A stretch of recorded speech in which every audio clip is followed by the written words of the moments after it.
Hello and welcome to Java Sports Report. Today I want to do a video that I've been planning on doing for a little while. I just haven't got around to doing it. It is my opinion on Jose Mourinho, Paul Pogba and Manchester United. Of course, Manchester United recently beaten 3-2 at the Amex Stadium by Brighton in what was... I watched the whole match, and just watching that game I thought United were atrocious at the back. No real leadership in the team, and it was just an absolute shambles. Has Mourinho's third season syndrome, I guess you could say, like any of the relegated teams, would be second season syndrome. His third year curse could be coming back to bite him already. I did a poll on my Facebook page a little while ago, asking should he be sacked. There was a fair few votes, and I thank you for voting. 53% said yes, 47% said no, that he shouldn't be sacked, and a few comments here. Paul Stanton said, keep him, let him run the club into the ground. Just a little note, Paul is a Man City fan.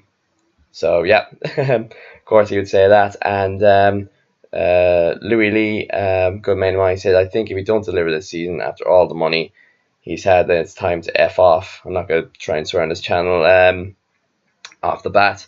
So it's like a mixed opinion. Looking at the people who voted, obviously I'd say a few of the people that voted no, it should stay were not the... There are a few Manchester United fans, to be fair, who said no, and a few said yes. Those are the ones that we're really, really looking at. For me, it was a horrible summer window for Manchester United.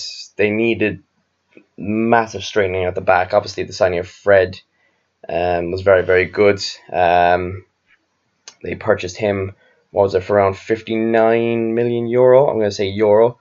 And then you look at the other ones, it was like 22 million euro for Diego Dalot, and then Lee Grant. That was it. That was their window. And you always felt that they needed to bring in another centre back, because the ones that they have at the moment, I mean, during his time at Manchester United, Mourinho's only signed 2 centre-backs, I want to say, yeah. He signed Victor Lindelof from Benfica for 35 million euro, and his first ever signing for United was a centre-back, which was Eric Bailly for 38 million euro. So, and obviously adding on to that, you have Marcus Arroyo, Chris Smalling, Phil Jones. It doesn't really scream a defence that can win a Premier League title, let alone challenge the clubs around them for a top 4 place. I watched the game, and I think Bailly in general is a decent enough defender, but he was atrocious that day. I don't know how Victor Lindelof is a Premier League defender, in my opinion. He's always looked shaky. I think United's too big of a step for him. Another aspect of all this, which has come out recently, is the whole Paul Pogba and Paul Scholes situation, where Scholes criticised Pogba and his lack of leadership after, I think it was the defeat to Brighton. This is what he had to say: there's a lack of leaders in the team. That's why we thought Paul Pogba might be the ideal candidate to be the leader, but he wasn't there. He also had a really poor game. He's so inconsistent. And I agree with this. You see moments from Pogba where you think he's justified his price tag.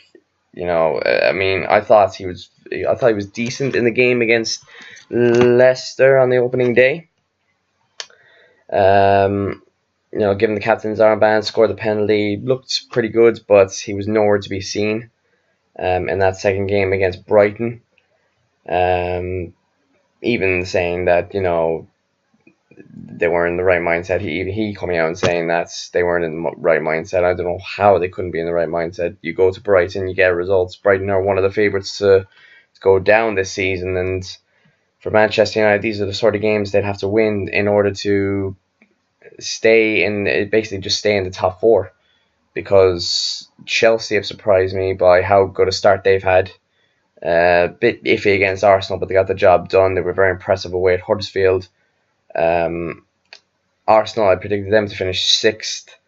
Again, they've been okay, but no one would have predicted them to get anything against City or Chelsea. The next one against West Ham will really show where Arsenal are going at. But I'm going off topic here.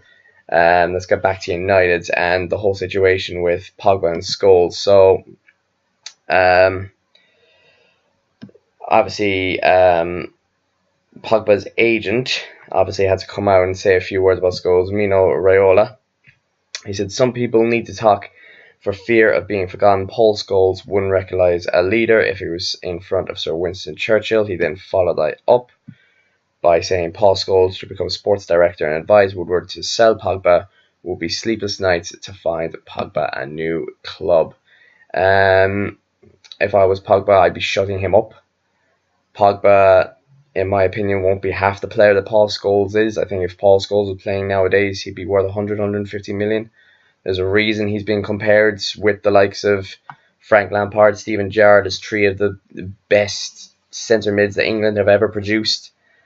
It's just a mess, and we keep on going back. I keep on going back anyway to the summer window where they left it. They tried to leave it go so late to get deals over the line. There was Harry Maguire, there was Toby Alderweireld, there was Jerome Boateng, there was late inquiry for Diego Godin of Atletico Madrid. Obviously, that was rebuffed straight away.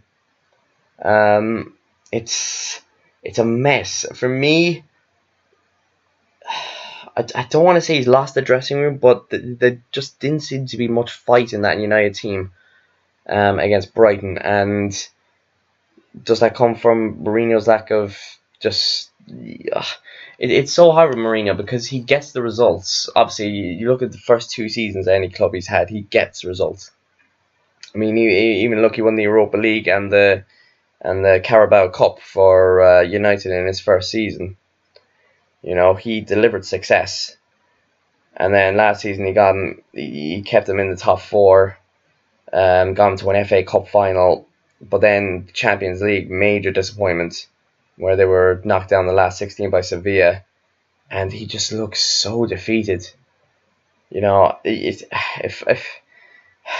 for United, it's a difficult one because obviously there's been names being thrown around the place for to potentially replace Mourinho, like Zinedine Zidane obviously left Madrid in the summer after the Champions League final win against Liverpool. He'd obviously be the number 1 candidate out there. The only ones I could really think of that could maybe step up would be Mauricio Pochettino at Tottenham, and obviously Simeone would be thrown in there somewhere, but it looks like he's never going to leave Atletico. It's very, very strange at United. It's a very, very weird atmosphere I sense from a lot of supporters, that I think they know to an extent, as much as they want to be confident about the team, as much as they want to believe in the players that they have, and they have a very good squad. You know, attacking wise, you look at the front line, you look at Martial, you look at Rashford, Lukaku, Sanchez. It's a really, really strong forward line, backed up by, obviously, if you have Fred there, Matic, maybe as a midfield 2, and you allow Pogba more freedom up the pitch. Then they have the basis for a good team. Obviously got the best goalie in the world. I still stand behind that. I still think David De Gea is the best goalie in the world. He's had a very, very tough few months, obviously with Spain, and now going back with United. Defensively is the part where it will struggle for United. I think compared to other defences, Liverpool have tightened up. City are just unreal. I think it's going to be very, very hard to get rid of City this year. Count against them in the race for the league. If you look at Manchester United, I do think Mourinho will get sacked this year. I think it would be best to have a bit of a switch up. Looking at the amount of money he's spent, just looking at some of the stats I have here, €432 million he's spent, with an average of 48 million. It looks like 48 million. Fee per player, 48 million. Yeah, but I mean, looking at some of the transfers here, the Fred was 59 million, Lukaku 84, Matic 44. This is all in euros. Pogba obviously is the biggest one at 105 million euro, and he hasn't delivered. You know, you expect Manchester United, those sort of transfer funds, to be competing for the league title. They finished second last year, but they were so far behind City, it was unreal. City just blew everyone out of the water, and when you spend the amount of money that United have had, you're expecting success. You expect to get to the latter stages of the Champions League. You're expected to maintain a decent title hunt until April or May. You're expected to win the domestic cups, which they didn't do last season, and I struggle to see them. I struggle to see them. In my predictions, I said they'd finish fourth. It's a bit up in the air between them and Chelsea. I think if Chelsea can continue the way they are, I think Chelsea will be a big threat to the top four this year. Look at their first two games. United have done nothing to suggest that they deserve. I know it's only 2 games in. We can't be saying, oh, it's definitely going to happen. Blah, blah, blah. But for me, United need a change, and whether that's getting another centre back in, splashing out on Maguire in January, splashing out on Alderweireld, maybe going back in for the Boateng, Godi, just get a top quality centre back. I would play them alongside Bailly because I think Lindelof is not that good and is not good enough. And for me, I would get rid of Mourinho. I think you look at the Manchester United teams of the past and compare them to now, and it's all over the place. I mean, he's so defensive minded. You're never confident with a United team that they're going to go out and smash someone 4-0, 5-0, like a City would, like a Liverpool would. They don't have it in them at the moment, and I think until Mourinho goes, we can't. I wouldn't consider United a big title threat until Mourinho goes, and I know that's mad saying because of the amount of trophies that Mourinho has won, but it's ridiculous that he's been there so long. He's been there. This is their 3rd season now, and they haven't really tested for the title. Like, you look at Guardiola, won the title within a couple of seasons. Only now has Jurgen Klopp really got a side that could push Liverpool to the next level. Tottenham have been thereabouts, but never quite hit the peak of real title challengers. I mean, for God's sake, Leicester won the Premier League title. They've done more than Manchester United over the last few years. So it's a real big part of the season for United, whether they can get it right from here until Christmas. And if they don't, I truly believe that Mourinho will be gone. So for me, until Mourinho goes, I don't really see Manchester United as a threat to the title or a threat in Europe.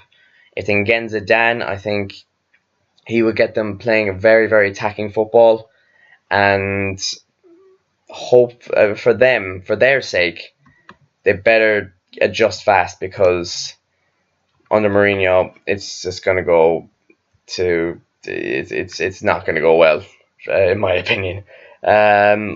What do y'all think? What do you think? Should Mourinho be sacked by Manchester United? Should he just leave out of his own free will? Should you go after Zidane now that he's free?